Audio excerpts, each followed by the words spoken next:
Now we are going to start the paper presentation, session 1, technical session. For this, Dr. Sushila Madan, Professor Hutta and Dr. Anup Girdhar are chairing this session. So let's start with the paper presentation. For this, I cordially invite Dr. Ritu Bhattacharayya, Director, Indira Institute of Business Management, Navi Mumbai, India, and Dr. Sangeeta Kohli, Principal, S.K. Samaya College of Arts, Science and Commerce, Vidya Vihar, Ghatkopar, to present their paper on the topic Women Entrepreneurs, Changing Trends, Past and Present. Women entrepreneurship has been one of my favorite topics. Earlier we used to do a lot of study on problems faced by women entrepreneurs, and for donkey's years we continued that they are facing gender biases and all that. Today, if you see the scenario, it's very different. Today we see a lot of women are highly educated, and I contribute this mainly to the very, very big middle class we have. The middle class of India is India's backbone. The IT revolution was spearheaded by the middle class, and the growth in women entrepreneurs is also spearheaded by the middle class itself.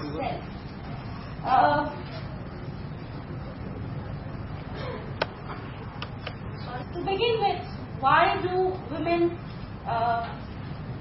choose the path of entrepreneurship?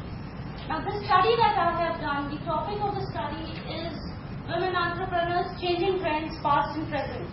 Now, earlier, good old days, when I speak about past, my sample includes women entrepreneurs who are in business for more than a decade. And when I talk present, I'm talking about women who are doing business for at least minimum 2 years. My sample is of 100 women entrepreneurs, thus 50 who are in business for more than a decade, and 50 who are about at least minimum 2 years and more. Now, what we are trying to find out is why, the initial part is why women go into entrepreneurship. Earlier, good old days, most women went into entrepreneurship either to satisfy a hobby, because they had free time, and many a times because there was a need. Some had ambitions, but today most women entrepreneurs step into entrepreneurship mainly because they have a drive. They want to do something, they want to prove themselves, they want to ensure that they can also do it. Many of them enter into entrepreneurship because in their profession they have hit the glass ceiling, and they know they cannot grow, and they want to contribute more. So the need for entrepreneurship over a period of time has changed. Today, very few women entrepreneurs are into entrepreneurship because they are high-heeled and they have got nothing better to do. Very few like that. Most of them are dedicated to the profession. Okay. Now, as I said, sample was not picked up from just one place. The areas that I covered to pick up my family are from Maharashtra. There are 20 women from Mumbai, 20 from New Mumbai or Navi Mumbai as it is called, 20 from Thane, 20 from Pune, and 20 from Nasik. Okay. These are all places in and around within 250 kilometer radius from Mumbai, and some of them are Bombay is a metro, Navi Mumbai, Pune are A-class cities, Thane is an A-class city, and Nasik is also an A-class city. So most of the the selection of the sample was more or less on similar lines. Now, what I have studied, the main objective of the study is to find out the difference, as I said, from then to now. The methodology that I have followed is interview methods, easier, because if you send a questionnaire, then you do not get exactly the gist. So I decided to visit them and take the interviews so that I could get a better, this primary data is collected from, as I said, all these places.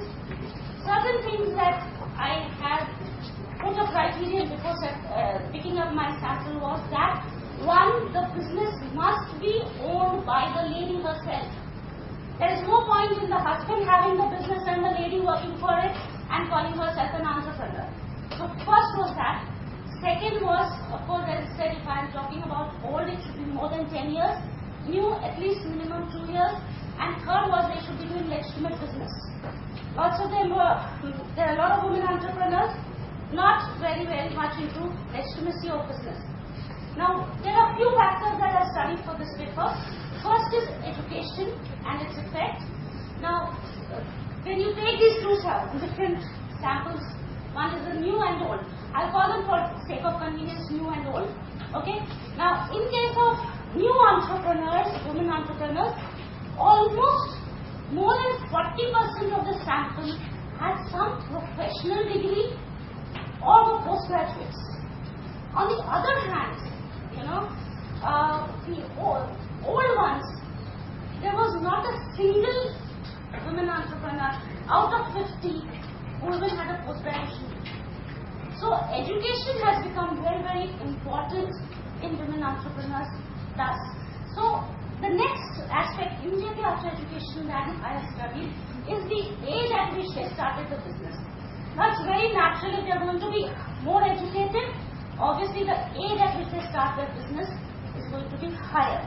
So most of the population, more than 40% of the population in new entrepreneurs are women who have started business after 40. Whereas in the case of old entrepreneurs, more than 40% of the population started business by the time they were 25.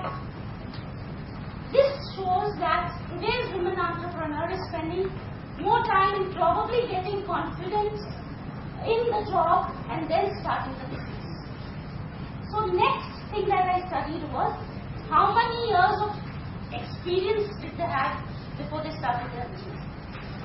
Since the age automatically shows that the age is on the higher side, a very big population of the new set of women entrepreneurs were those who had worked before. Whereas in case of old entrepreneurs, just 2% of the actual population had between 10 years of work experience. Whereas in case of new entrepreneurs, almost 40% of the women, 45% of the women were having about 10 years of experience. Next thing I wanted to see is what was the initial capital that was put in earlier and now. Again, 70% of the population today, new entrepreneurs, have an investment between 1 lakh to 10 lakh. Whereas in the case of old entrepreneurs, that figure is a measly 12%. Very little. They worked on smaller capital. They did not believe in investing a lot.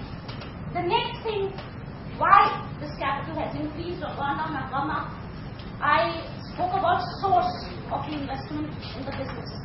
And even earlier, women used to put their own money. A huge percentage, 72% put their own money. And even today, most women, almost 50%, have put their own money. But earlier, you see, the women, their own money was little because they were not working. So therefore, the initial investment was little. Today, women entrepreneurs have worked, they have their work experience, and so automatically their source of fund is higher, and automatically they are able to invest higher. Also, you see, over a period of time, investments in businesses have gone up. The actual size, even when you talk about micro, has become a little bigger. That is also one of the factors why the investment is high. Now, finally, when I'm talking about comparisons, what is it that we saw very sharply? One is, the women entrepreneurs today, the biggest plus point is the confidence level that they have in themselves. Problems are there. Problems will always be there. Banks are still not financing. If you look at the figures, since we don't have it here, you can see it in the book that has been supplied, that banks are still not giving the money to women entrepreneurs. But still, they have their own funds. So, and they have other problems of marketing their products also. But the women entrepreneur of today is far more confident, maybe more tech savvy, which I realize that most of the old entrepreneurs were dependent on somebody for their international order fixation and all that, which the new ones were not. They were very tech savvy, they were very confident. So the first thing I noticed between the two is the level of confidence, which is extremely high. Second thing I have known, or which I saw, was that the knowledge level is higher. The women who are entering into business today are not just entering into it without planning, without having a proper base. Most new entrepreneurs, women entrepreneurs, have entered into field where they have some professional qualification, have some industrial experience, and then they have gone into the business. Whereas earlier, most women went into business out of hobbies or out of sheer need. So they were not, many times, even technically trained for that business. Third thing I realized is that fear of failure is very less in the women entrepreneur today. In spite of being more than a decade old, most of the women that I spoke to, I realized that they still fear that they will fail. Another fear that the old entrepreneurs have is what family and society will think. New women entrepreneurs do not think so much about it. They're really not so worried. So the new breed is more confident. The new breed is, I will not say more dedicated. Dedicated even the older entrepreneurs were. But somehow the drive is far higher. The acceptance is far higher.